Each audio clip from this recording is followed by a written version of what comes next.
안녕하세요, 여러분. 저는 현재 나이 40대 후반이고 중학생이 된 딸을 키우고 있는 학부형입니다. 저에게 몇 년 전에 일어났던 아주 웃기고 기가 막힌 일을 한번 풀어볼까 싶어서 이렇게 사연을 올리게 되었습니다. 저는 나이가 30이 되었을 무렵 지금의 남편을 소개받아 만나게 되었습니다. 소개팅이라는 자리가 불편하기도 하고 약간 편견이 있었다고나 할까요? 이 나이에 아직도 여자친구가 없어서 주변 사람들의 소개로 사람을 만나야 한다는 게 마음에 걸리는 부분이긴 했습니다.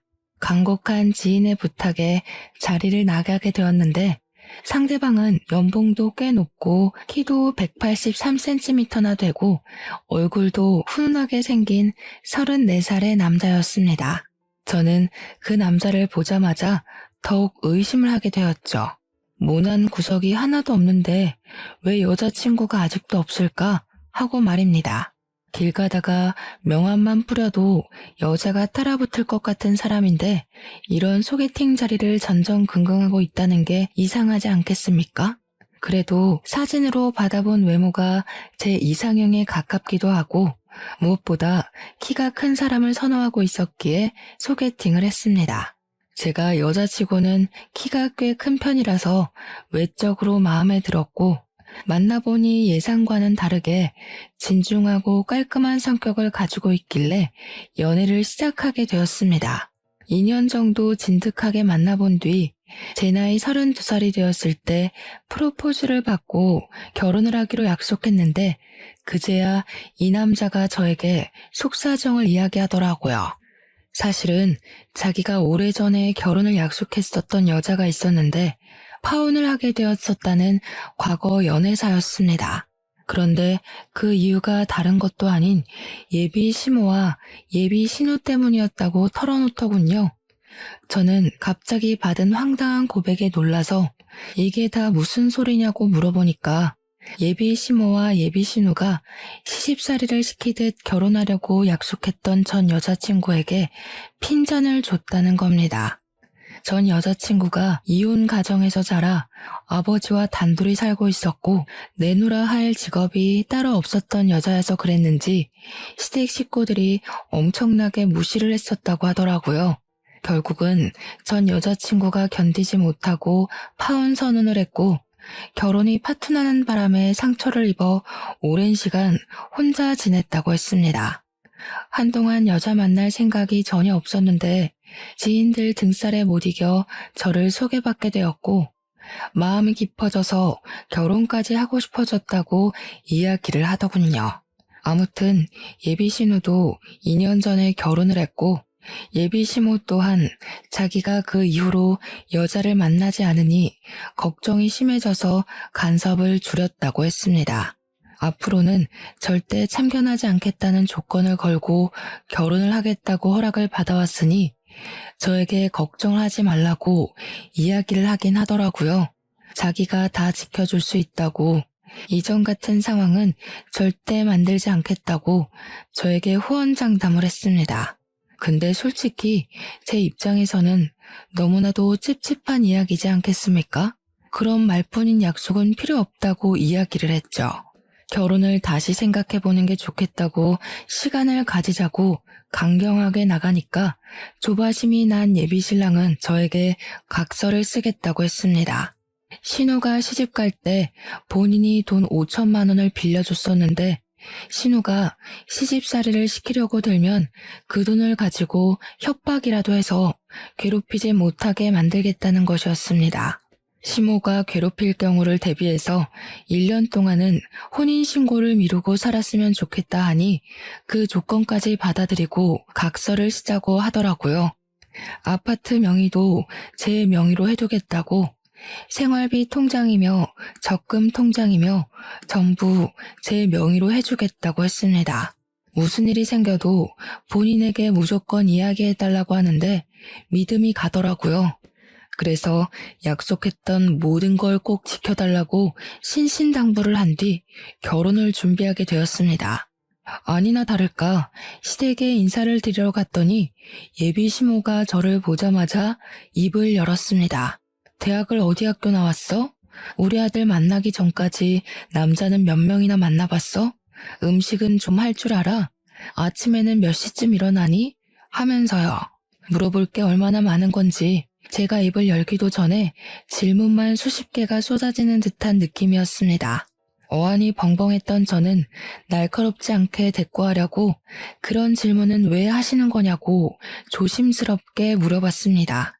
그랬더니 예비 시모가 하는 말이 자기가 궁금해서 물어보는 건데 왜 라는 말은 왜 하는 거냐고 하더라고요.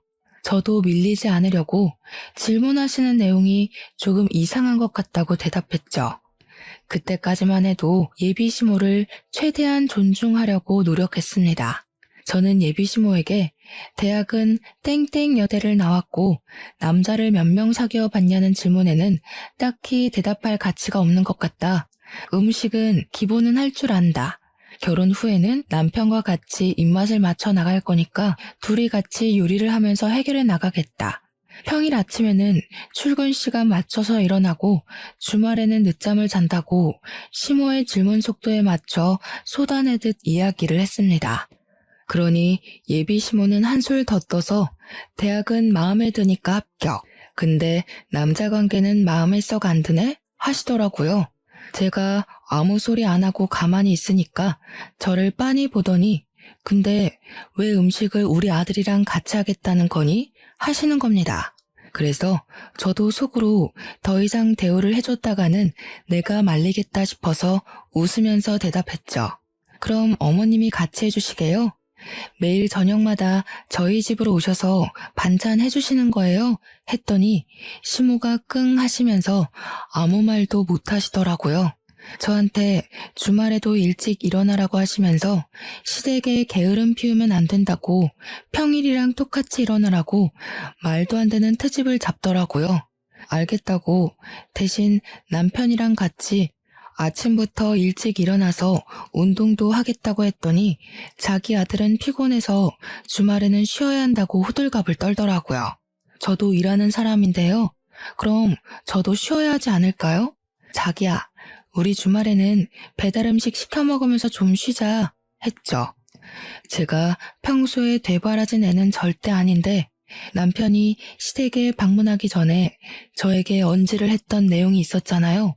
고부간의 갈등이라든지 시집살이라든지 거기다가 자기가 무조건 제 편을 들어주겠다고 각서까지 썼으니까 뒤는 보지도 않고 일단 지른 거죠.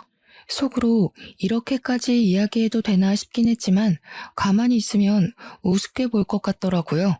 일부러 더 되바라진 척 해가면서 할 말 다 하고 나니까 속은 엄청 시원했습니다. 시모랑 어영부영 대치하는 상황에 뒤늦게 그 자리에 예비 신우가 왔습니다. 저를 현관 입구에서부터 아래 위로 쓱 한번 훑어보더니 어머, 이 아가씨가 결혼한다던 그 아가씨야? 하더라고요. 제가 그냥 안녕하세요 하고 인사를 하니까 예비 신우가 잘 됐다면서 안 그래도 자기가 시모 용돈 문제로 할 말이 있었다고 하는 겁니다. 아니, 결혼도 아직 하지 않았고 처음으로 인사를 드리러 온 자리에서 무슨 용돈 이야기를 하나 싶었죠. 제가 떨떠름하게 있으니까 예비 신우가 저한테 결혼하고 나면 용돈은 어떻게 할 거냐고 대놓고 물어보더라고요. 자기는 외벌이라서 그동안 30만 원씩 드리고 있었는데 저랑 예비신랑은 맞벌이니까 매달 70만 원씩 주면 딱 100만 원이지 않겠냐고요. 시모가 생활하는데 그 정도 용돈은 있어야 넉넉하지 않겠냐고 하면서 100만 원 맞추는 거 찬성이지? 하시더라고요. 저는 솔직하게 말했죠. 그게 다 무슨 소리냐? 70만 원을 매달 드리는 건 우리도 힘들다고요. 솔직히 남편 연봉이 1억이긴 하지만 세금도 떼야 하고 애도 낳아 키울 거 생각해야 하고 신혼집도 대출받아 구할 건데 그 돈 갚으려면 한 푼도 아까운 상황이잖아요. 돈 나갈 일이 한두 가지가 아닌 마당에 매달 70만 원씩 눈 뜨고 코 베인다고 생각하니 몸서리가 쳐지더군요.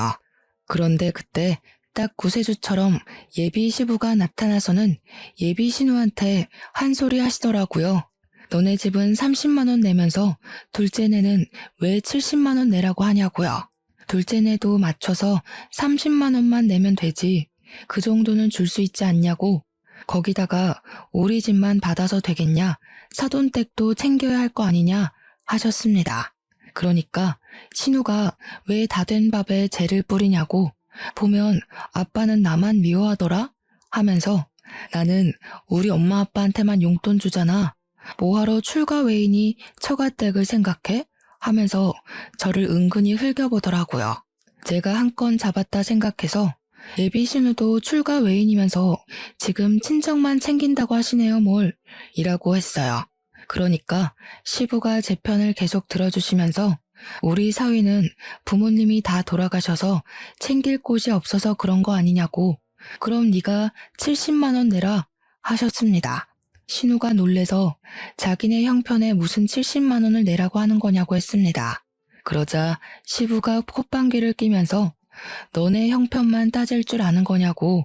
애들 일은 애들이 알아서 할 거니까 괜히 쫓지 말고 신경 쓰지 말라고 하더군요. 그 말을 듣는 순간 저는 깨달았죠. 시부만큼은 내 편이구나. 비빌 언덕이 있다. 결혼해도 괜찮겠다 하는 것을요.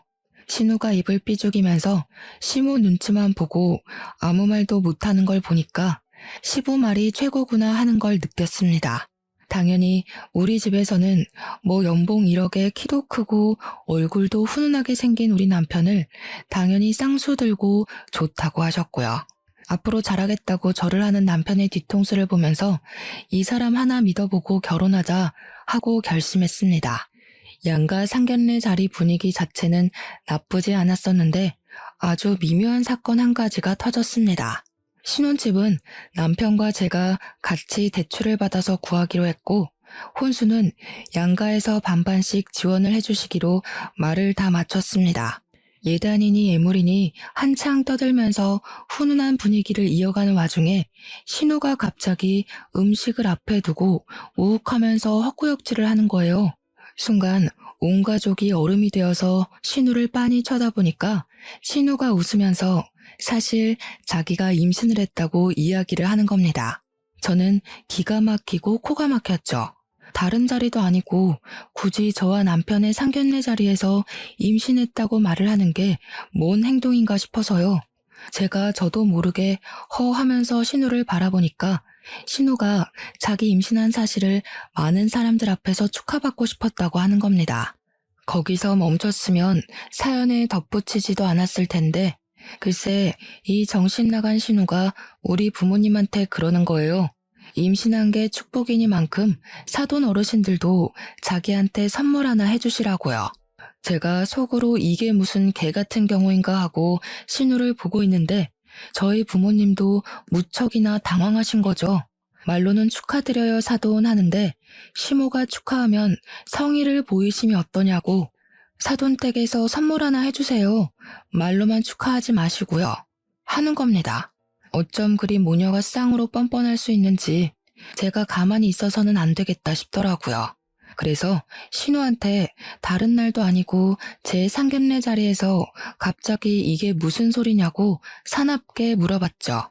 그러니 신우가 눈 동그랗게 뜨고는 뭐가 문제냐는 식으로 올케는 내가 임신 소식 전하는 게 아니고 하는 거예요.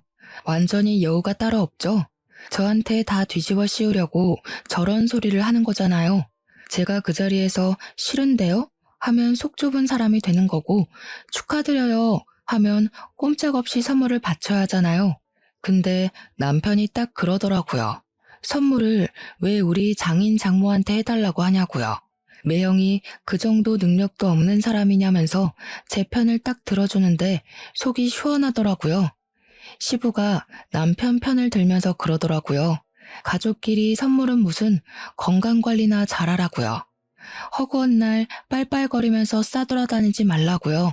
시부가 혀를 끌끌 차면서 너도 이제 자식이 생겨서 느끼겠지만 부모가 돼서 속도 썩고 고생을 해봐야 알지 하셨습니다. 이게 덕담인지 고생하라고 저주를 퍼붓는 건지 살짝 헷갈리긴 했어요. 신우가 씩씩거리면서 말로만 축하하는 게 어디 있냐고 두 손을 내미는데 제가 그랬죠. 엎드려 절받기도 아니고 마음에서 우러러 나오는 선물을 받으셔야 하지 않겠냐고요. 달라고 우겨서 받아내면 그게 강탈이지 선물인가요? 제가 아기 베넷저고리 정도는 해드릴 수 있다고 했습니다. 제가 막 기분을 살살 건드리면서 이야기를 하니까 저희 부모님도 깜짝 놀라시더라고요. 제가 평소에 그런 말을 하는 애가 아닌데 날선 반응을 일으키니까 저희 부모님이 저를 발로 툭툭 치셨지만 저는 오르쇠했습니다. 아무튼 신우가 자기는 연말쯤 출산할 예정이라고 하는데 저희가 말을 나눈 결혼식 날짜가 연말이었거든요. 천천히 결혼 준비해서 그쯤 결혼식을 올리면 괜찮겠다 했더니만 신우 출산이랑 겹쳐질 것 같더라고요. 다시 날짜를 상의하면서 결혼식을 조금 일찍 하는 게 좋겠다 하는데 신우가 그러는 겁니다. 결혼식에 예쁘게 입고 가려면 몸매 관리도 좀 해야 하니까 더 미뤘다가 자기 살 빼면 하라고요. 기가 막히지 않습니까? 이게 말인지 똥인지 어이가 없어서 제 결혼식에 신우 몸매가 뭐가 중요하냐고 그냥 서둘러서 하겠다고 했죠. 원래 일이라는 게 연달아서 터지기 마련이잖아요. 분명 남편이랑 저랑 결혼 전에 피임을 잘하고 있었는데요. 축복이라는 게 갑자기 찾아오게 된 거죠. 제가 임신을 하게 된 것이었습니다. 그래서 예정했던 결혼식 날보다 훨씬 당겨서 결혼식을 올리게 되어 부랴부랴 준비를 하게 되었습니다.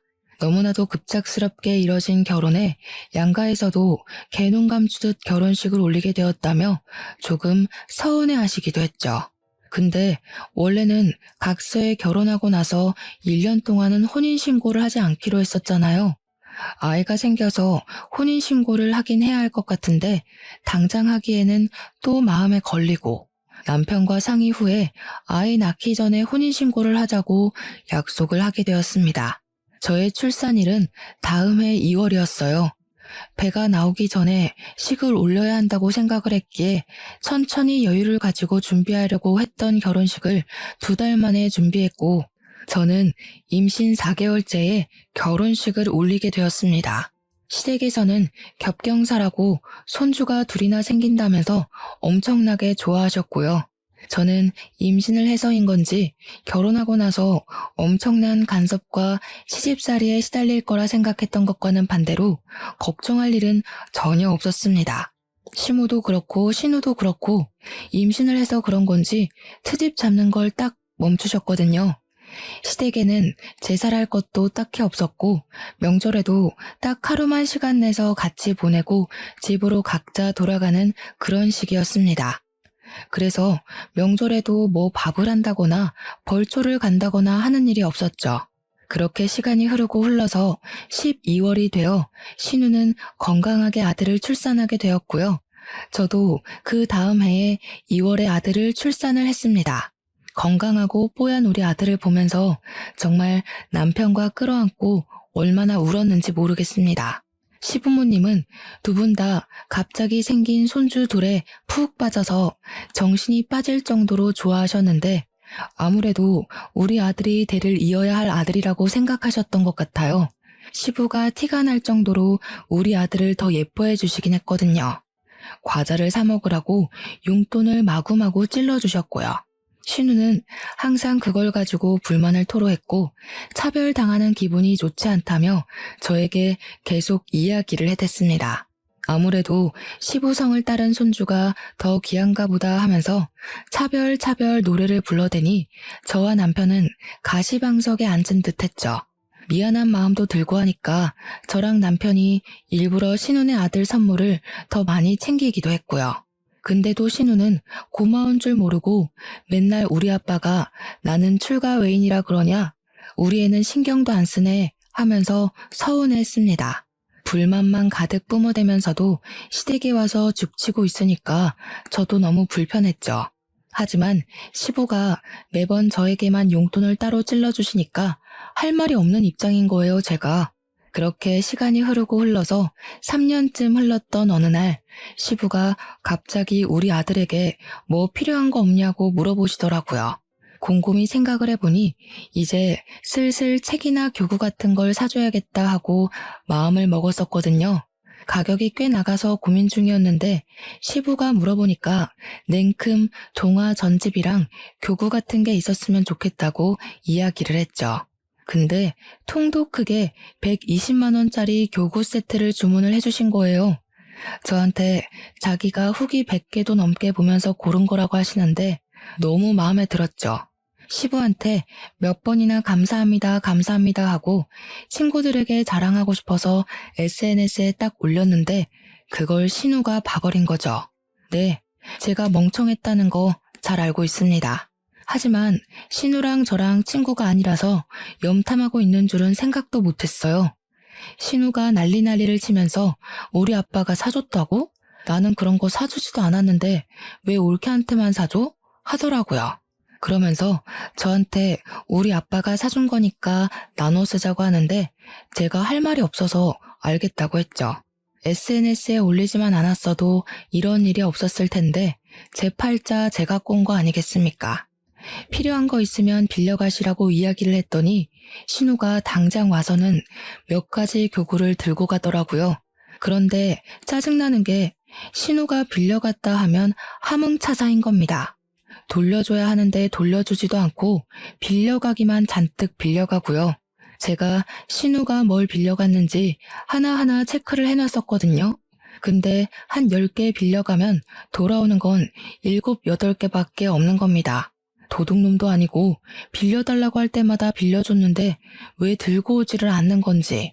거기다가 낙서 같은 것도 해오고 잘 떨어지지도 않는 스티커를 잔뜩 붙여오기도 하고요.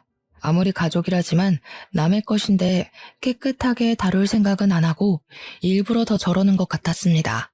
당연히 저도 참지 않고 신우한테 막 뭐라고 했죠. 빌려간 건 10개인데 오는 건 왜 7, 8개밖에 없냐? 이 낙서들이랑 스티커는 다 뭐냐? 우리 아이 교구랑 책에다가 왜 조카 이름을 적어두냐고요. 자기 것인 거 마냥 이름 적어두는 건 진짜 선 넘는 일 아닌가요? 너무 열이 받더라고요. 한번 빌려가면 상태가 너무 최악이 되어서 돌아오니까 우리 아들이 속상해한다고 집에 있는 거 전부 깨끗하게 닦아서 돌려달라고 했습니다. 그러니까 신우가 저한테 나를 세우면서 하는 말이 우리 아빠가 사준 걸로 지금 생색내는 거냐고, 애들이 놀다 보면 그 정도 흠집은 나는 거 아니냐고 하더라고요. 저한테 더럽고 치사해서 돌려준다고 신우 집에 있던 교구들을 죄다 돌려주는데 진짜 하나같이 정상인 물건이 없었습니다. 책도 너덜너덜하고 교구들은 망가지고 부러지고 쓰레기가 따로 없었습니다. 신우가 우리 집에 획 던지더니 제가 또 한 소리 할까봐 서둘러서 조카 데리고 도망치듯 가더라고요. 문제는 그날 밤에 우리 애가 난리가 났죠. 왜 그러냐고 물어보니까 빠방이 하더라고요. 우리 아이가 애착 물건으로 여기는 자동차 장난감 하나가 있었는데 그 장난감이 사라지고 없는 거예요. 집에 방문했던 사람이 신우랑 시조카밖에 없었으니까 신우에게 전화를 걸었더니 모르겠다면서 딱 잡아떼더라고요. 제가 시조카가 들고 간 것 같으니까 집을 좀 찾아봤으면 좋겠다고 했죠. 그러니까 신우가 하는 말이 그거 얼마 하지도 않는 장난감 아니냐고 우리 애한테 그냥 주라고 그러는 거예요. 물론 가격 자체는 얼마 안 하는 거긴 했지만 우리의 애착 장난감이잖아요. 꼭 그 물건이어야만 하는 거거든요. 열받아서 신우한테 새 거 하나 사줄 테니까 집에 들고 간 건 돌려달라고 이야기를 했더니 신우가 약을 올리는 거예요. 뭘 새 걸 사주냐고. 우리 애도 이게 마음에 드는 것 같은데 너네가 새 거 써. 이래요. 아니 도둑도 아니고 자기가 들고 가놓고 처음에 모른 척하면서 없다고 잡아뗀 건 뭐냐고요, 한하게. 다음날 시부가 오랜만에 밥 먹자고 불러서 시댁에 가기로 했는데 속으로 완전히 벼르고 있었습니다. 시댁에 도착해서 시부랑 시모 다 있는 데서 신우한테 손 딱 내밀고 우리의 장난감 돌려주라고 했죠. 그러니까 신우가 인상을 팍 쓰면서 아니 아직도 장난감 타령을 하고 있냐고 하는 겁니다. 그거 뭐 하면 얼마나 한다고 그냥 우리 애 주라고 하지 않았냐고 신우 말이 웃음냐면서 으르렁거리더라고요. 제가 어이가 없어서 신우를 향해 싸늘하게 이야기를 했죠. 신우, 지금 조카를 도둑새끼로 키우려고 그래요? 남의 물건을 몰래 훔쳐갔으면 신우라도 정신 차리고 돌려주라고 해야 하는 게 맞지 않아요? 그러니까 신우도 삿대질을 하면서 너 지금 뭐라 그랬어? 하고 시모도 어머어머 하면서 난리가 났더라고요. 어디 신우한테 그런 말버릇을 하고 앉아있냐면서 세상 말세다 하는데 시모를 째려보면서 한술 더 떴죠 제가. 어머님은 조용히 있으세요. 우리 집에 물건 주러 와놓고는 훔쳐갔다고요. 아니 옳게 무슨 말을 그렇게 해? 애가 마음에 들어서 가지고 온 걸 가지고 도둑이니 뭐니 말이 너무 심한 거 아니야? 말이 심하다고요? 조카를 그렇게 키우면 애가 나중에 도둑밖에 더 되겠어요? 마음에 들어서 가지고 온다니 그게 어느 나라 법입니까 도대체? 돌려주세요 그 자동차. 와 옳게 무섭다 정말. 그거 얼마나 한다고 치사하게 군다? 치사하다고요? 신우가 가져가서 쓰레기로 만들어 온 교구가 한두 개인 줄 아세요? 아버님이 사주신 교구의 반 이상을 신우가 가져가서 쓰레기로 만들어 왔잖아요. 빌려갔으면 곱게 돌려줄 줄 알아야지. 죄다 망가뜨리고 부러뜨리고. 우리 애는 한 번도 써보지 못한 교구도 있어요. 그러자 시모가 교구는 무슨 교구? 하면서 은근히 끼어들더라고요. 신우는 여기서 왜 그런 소리까지 하냐면서 괜히 부채질하고 있고요. 이때다 싶어서 시부모 다 있을 때 확 그냥 터뜨려버렸죠. 시부가 저희 아이를 위해 사주신 건데 정말 너무 속상했거든요. 아버님이 저희 아이 쓰라고 사주신 교구가 있는데 그걸 알게 된 신우가 난리를 쳤어요. 애 차별하는 거냐고. 왜 우리 아들만 사주냐고 난리를 치길래 저도 죄송해서 같이 나눠 쓰자고 했죠. 빌려주면 갖다 주기로 했으면서 빌려가기만 하고 가져다 주질 않더라고요. 돌려줘도 낙서해두고 찢고 망가뜨려서 주고요. 도대체 조카 이름은 왜 적어두는 거예요? 우리 아이 건데? 그 말이 끝나기 무섭게 시부가 버럭하면서 신우한테 너 그게 진짜야? 하더라고요. 그러면서 뒤이어 나온 말은 저를 경악에 물들게 했습니다. 너 내가 교구 사준다고 했을 때 네가 네 입으로 뭐라 그랬어? 그런 거 다 쓸모없다고. 애 장난감 사는 게 더 시급하다고 하면서 100만 원짜리 전동차 같은 거 사달라고 해서 사줬잖아. 내가 며느리한테 120만 원짜리 교구 사준 거 알고 나서는 눈에 불을 켜고 달려들어서 현금으로 20만 원도 받아가 놓고는. 그러니까 시부한테 받은 건 입을 싹 씻고 저한테 차별하면서 저희 아이 교구만 망가뜨리고 있었던 거죠. 어떻게 사람의 탈을 쓰고 저런 짓을 아무렇지도 않게 하는지 기가 막혀서 신우한테 저게 다 사실이냐고 이야기를 했어요. 신우도 지금 받아놓고 나한테 빌려주기 싫어서 입을 싹 씻은 거냐고 막 달려들었습니다. 그러니까 신우가 당황해하면서 교구를 같이 쓰자고 한 건 옳게 아니냐면서 자기가 뭘 잘못했냐고 하대요. 저도 신우한테 그럼 조카의 전동차를 빌려달라고 당당하게 요구를 했더니 신우가 그건 우리 애가 너무너무 좋아하는 거라 없으면 안 된대요. 신우도 지금 우리 아들 액착 장난감 들고 가서는 안 돌려주는 거 아니냐고, 내가 하면 로맨스고 남이 하면 불륜이냐고 물어봤죠. 그러니까 자기도 할 말이 없는지 입을 꾹 닫고 가만히 있더라고요. 우리 남편이 조용히 정색하고 있다가 갑자기 문 밖에 세워진 애들 타는 자동차 같은 거, 그게 아빠가 사준 거냐고 시부한테 묻더라고요. 시부가 맞는다고 고개를 끄덕이니까 현관문을 벌컥 열더니 그 자동차를 냅다 드는 겁니다. 그게 꽤 무거울 텐데 번쩍 들더니 차 문 열으라고 트렁크에 싣고 가자고 하는 거예요. 신우가 놀래서 우리 아들 거라고 뭐 하는 거냐고 하는데 남편이 개무시를 하더라고요. 남편이 차에 시동을 걸면서 왜 못 가져가게 하냐고 서로 나누고 치사하게 굴지 말자더니 우리도 빌려 탈게 하고 저보고 빨리 차에 타라고 하더라고요.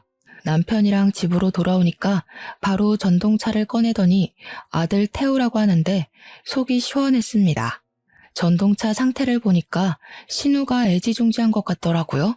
신우는 계속 남편한테 저한테 전화하는데 저희는 무음으로 돌려놓고 무시해버렸습니다.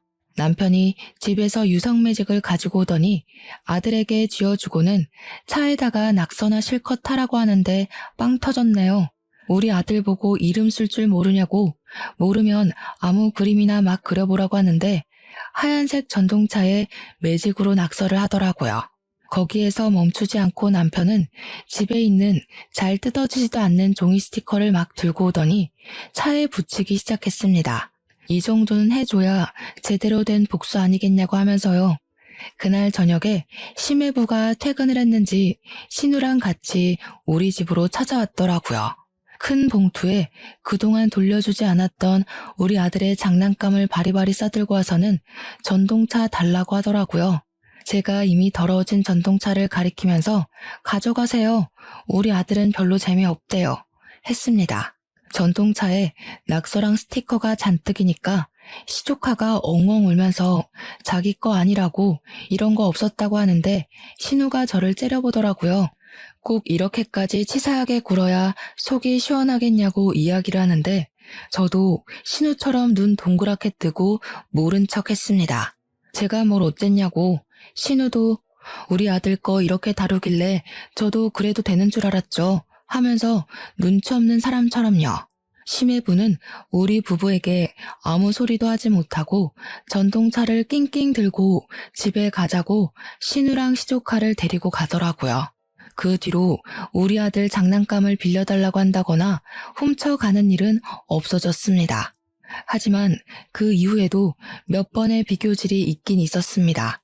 하지만 저는 모든 사실을 다 알게 되었죠. 사실은 시부가 그동안 저에게만 용돈을 주었던 게 아니라는 사실을요. 시모가 신우에게만 용돈을 주는 것을 시부가 알게 되어서 신우 몰래 저에게만 따로 용돈을 챙겨준 것이었습니다. 처음에 이야기를 들었을 때 얼마나 경악을 했었는지 제가 다 알게 되었다는 것을 신우에게 티를 내자 그 뒤로 저에게 아무 말도 하지 못하더군요. 아이들이 커서 어린이집에 가고 유치원에 갈 때에도 고민 끝에 저희 아들을 영어 유치원에 보내기로 결정을 하고 이야기를 하니 돈으로 유세 떤다고 난리를 치더라고요. 저희 돈으로 저희 아들을 영어 유치원에 보내겠다는데 신우가 왜 거품을 물고 달려드는지 결국에는 신우도 저희 보란 듯이 시조카를 영어 유치원에 보내기로 했다고 하면서 없는 형편에 사치를 부리더군요. 꾸역꾸역 유치원을 졸업하고 나서 초등학교에 입학을 하고 난 다음 또다시 일이 터졌습니다. 조카와 우리 아이가 초등학교 입학할 때 시부가 정년퇴직을 하시고 노후를 즐기시겠다고 선언을 하셨거든요. 우리 시부의 취미가 난 가꾸기, 꽃 심기 이런 것이었는데 정년퇴직을 하시고는 등산을 다니시기 시작하셨어요. 근데 등산이라는 게 보통 주말에 하는 취미잖아요. 주말마다 시부가 나가니까 시모가 은근히 저랑 신우를 붙잡고 시부가 바람난 것 같다고 하시더라고요. 제가 기가 막혀서 시부가 그럴 사람이냐고 나이도 벌써 70대 중반인데 바람은 무슨 바람이냐고 했죠. 그렇게 걱정되시면 시모가 따라서 등산에 가면 되는 거 아니냐. 부부 등산도 많이 하더라 하니까 일 없다 하시대요. 시모가 뚱뚱하시거든요. 운동하는 걸 엄청나게 싫어하시니 그럴 수밖에요. 시조카가 초등학교 3학년이 되고 우리 아이가 초등학교 2학년이 되었을 때쯤 발육 상태에 차이가 나기 시작했습니다. 제가 여자치고는 키가 큰 편이라고 했었잖아요. 제 키가 169cm거든요. 우리 남편의 키는 183cm고요. 시부랑 시모도 키가 꽤 큰 편인데 신우만 혼자 키가 157cm로 작은 편이었습니다. 심해부의 키도 저랑 눈높이가 비슷한 걸로 봐서는 160 후반대거나 딱 170 정도로밖에 보이지 않았고요. 그러니까 우리 아들은 초등학교 2학년임에도 불구하고 키가 130cm였거든요. 근데 시조카는 키가 훨씬 작았어요. 3학년이라고 해도 개월수 자체는 2개월밖에 차이가 안 나긴 하지만 키가 113cm밖에 안 됐거든요. 누가 봐도 우리 아들이 형처럼 보이고 그래서 신우가 키가 지고 엄청 스트레스를 받아 했었습니다.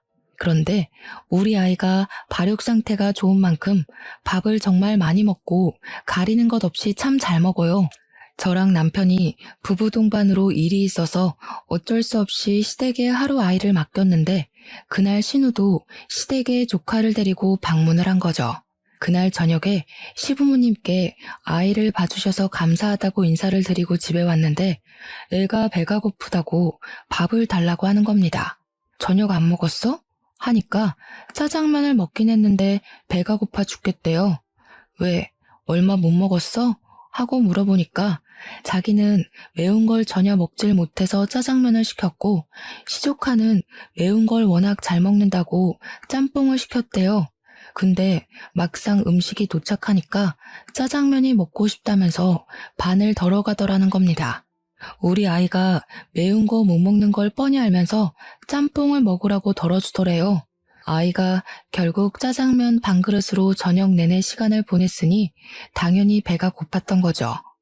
시조카는 짜장면에 짬뽕까지 다 처먹었다고 하는데 짜증이 확 나더라고요. 키 차이는 그렇게 나는데 시조카가 몸무게는 훨씬 더 많이 나가거든요. 소화비만 판정을 받을 정도로 몸이 퉁실퉁실했어요. 우리 아이에게 밥을 차려주면서 다음부터는 나눠 먹기 싫다고 하던가 아니면 곱빼기로 시켜달라고 이야기를 하라고 했죠. 한 3주쯤 지나서 부부 동반 모임에 참석하느라 아이를 또 시댁에 맡기고 모임이 끝난 뒤 데리러 가니까 우리 아이 표정이 좋지 않더라고요.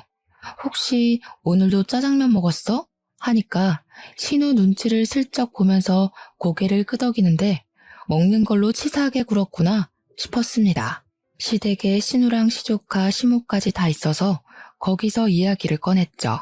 우리 애도 짜장면 한 그릇 다 먹을 수 있는 아이라고 시조카에게 반 덜어주고 싶으면 앞으로 우리 아이는 곱빼기로 시켜줬으면 좋겠다고요. 그랬더니 우리 아이가 울먹이면서 곱빼기를 시켜달라고 했더니 소화비만 된다고 안 된다면서 말렸다는 겁니다. 제가 진짜 너무 화가 나서 시조카를 보면서 말을 했죠. 누가 누구 보고 비만 타령을 하는 거냐고요. 그러니까 신우가 지금 우리 애 들으라고 한 소리냐면서 눈에 불을 켜고 달려들더라고요. 지금 우리 애가 비만이라는 거야? 뭐야? 안 그래도 학교에서 6개월마다 체중 검사하는데 애가 자꾸 비만으로 떠서 스트레스 받아 한다고.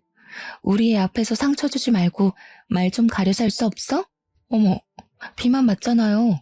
학교에서도 살 빼라고 줄넘기를 강제로 시킨다면서요? 벌써 그러면 어떡해요? 보아하니까 식탐까지 있는 것 같은데. 너 그러면 살 못 뺀다? 근데 그 순간에 등산을 다녀온 시부가 현관문을 열고 들어오셨습니다. 시조카를 보면서 벌써 비만이면 어떡하냐고, 먹는 것부터 조절을 해야지 짜장면을 먹이면 어떡하냐고, 열량도 높은 음식이라고 2차 잔소리를 시작하셨습니다. 그러니까 신우가 키 크려면 가리는 것 없이 먹어야 하는 거라면서 비만은 무슨 비만이냐고 이거 다 키로 갈 거라고 하더라고요. 그래서 제가 풋 하는 소리를 일부러 내면서 웃었죠. 신우, 키는 유전인 건 몰라서 그래요? 신우도 작고 심해부도 뭐 아무튼 먹는 거 조절하는 게 좋을 것 같아요. 거기다가 운동을 해야 애 키가 클 텐데 이야기 들어보니까 주말 내내 시댁에서 휴대폰만 본다면서요? 그것도 누워서요. 시부가 듣다 안 되겠는지 시조카한테 앞으로 주말마다 할아버지 따라서 등산을 가자고 했습니다. 그러자 시조카가 기겁을 하면서 등산 죽어도 싫다고 하는 거예요. 시부가 등산이 얼마나 좋은 운동인지 아냐고 같이 가면 재밌을 거라고 하니까 시조카가 거기서 폭탄을 딱 던진 겁니다. 할아버지, 등산 가서 여자 만나는 거라던데 할머니랑 엄마가 할아버지 바람났다고 그랬어. 그 말에 당연히 집안 사람들 표정이 싹 굳고 사색이 되었죠. 저는 그런 이야기를 애 앞에서 했다는 것도 너무나도 놀랍고 신우랑 시모의 머리가 어떻게 된 건 아닐까 하는 생각이 절로 들었습니다. 시부가 너무 놀라서 눈을 껌뻑껌뻑 하더니 얼굴이 새빨갛게 달아올라서 시모랑 신우를 향해 소리를 치셨습니다. 뭐가 어쩌고 어째? 하는데 정말 집안에 접시가 깨져나가겠구나 싶을 정도로 큰 소리였습니다. 시모가 놀래서 아니 그게 아니라 하면서 변명을 할 준비를 하고 신우는 서둘러서 시조카의 입을 틀어막았습니다. 저와 남편 그리고 우리 아들은 놀래서 아무 소리도 못하고 가만히 서 있었죠. 시부가 팔을 부들부들 떨면서 시모에게 삿대질을 했습니다. 이 인간들이 뭐가 어쩌고 어째? 바람? 이 할망구가 노망이 났나? 내가 등산을 같이 가자고 할 때는 죽어도 싫다고 하더니 바람이 뭐? 첫째 너는 생각도 없이 그걸 지 자식 있는 데서 씨부리고 있어? 부끄럽지도 않아? 뭐 잘난 소리라고 지 입으로 떠들어 제껴? 아니 아빠 그냥 농담 삼아서 한 말인데 뭐 이렇게 화를 내고 그래. 아빠가 주말마다 등산에 가니까 그냥 우리끼리 우스갯소리로. 농담할 게 따로 있지. 얘 며느리야. 너도 이 헛소리를 들은 적 있냐? 시선이 전부 저한테 한데 모였는데 이때다 싶은 마음도 슬쩍 들더라고요. 그래서 고개를 끄덕끄덕했죠. 그러니 시부가 거실에 있던 휴지값을 시모 쪽으로 던지면서 화를 내셨습니다. 이 인간들이 단단히 노망이 났다고 당장 병원에라도 가둬야 하는 거 아니냐고요. 그런 소리를 씹으려서 사람을 부도덕한 사람으로 몰아간다고 하시면서 시부가 시모에게 그러셨습니다. 모 눈에는 뭐만 보인다더니 당신이 그런 소리를 자기한테 해도 되냐고요. 그 말에 시모가 사색이 되어서 왜 또 옛날 이야기를 꺼내고 그러냐고 하는데 저랑 남편은 영문을 몰라서 시부모를 쳐다만 봤죠. 이 옆에 내가 몇 년 전에 바람이 났을 때도 내가 눈 꼭 감고 한번 넘어가 줬는데 이제는 나를 바람난 인간으로 몰아? 이런 부도덕하고 몰상식한 인간 같으니라고. 꼴도 보기 싫어. 나가. 그러더니 신우를 향해서 말씀하시더라고요. 네가 네 엄마 데리고 나가라고요. 끼리끼리 지지고 볶고 잘 살아보라면서 냅다 큰 보스턴백을 들고 오셔서 짐 싸라고 시모에게 던지셨어요. 시모는 끝까지 잘못했단 소리 없이 짐 싸서 신우 집으로 가시더라고요. 근데 신우가 제 코가 석자인 사람이잖아요. 며칠 지나고 신우가 시모에게 눈치를 줬나 봐요. 집으로 돌아가라고요. 시모가 울며 겨자 먹기로 시댁에 왔는데 시부가 비번도 바꿔버리고 행동력 있게 집도 부동산에 내놔버린 거죠. 시모한테 따로 살자고 하면서 황혼 이혼 모르냐고 별거 하자고 자기는 원룸 가서 살 거라면서 이혼 소송도 불사하겠다 선언을 하셨습니다. 꼼짝없이 신우가 시모를 모시고 살게 됐는데 시모도 돈이 없으니까 우리한테 시모를 모시고 가라고 떠넘기더라고요. 하지만 우리 남편이 든든하게 제 편 들어주기로 했잖아요. 딱 잘라 거절을 했습니다. 누구 때문에 파혼했었는지 기억도 못하는 거냐고. 마누라랑 각서 쓴 게 있어서 시모 모시고 살면 당장 이혼이라고 했죠. 신우가 어이없어 하면서 그럼 매달 생활비라도 보태주라고 하면서 남편한테 둘 다 자식이니 그 정도는 해야 되지 않겠냐고 했대요. 우리 남편이 와이프에게 물어보겠다고 하면서 저에게 뭘 물어보는 신용을 하더니 바로 신우한테 그러대요. 누나, 나 생활비는 못 도와줄 것 같아.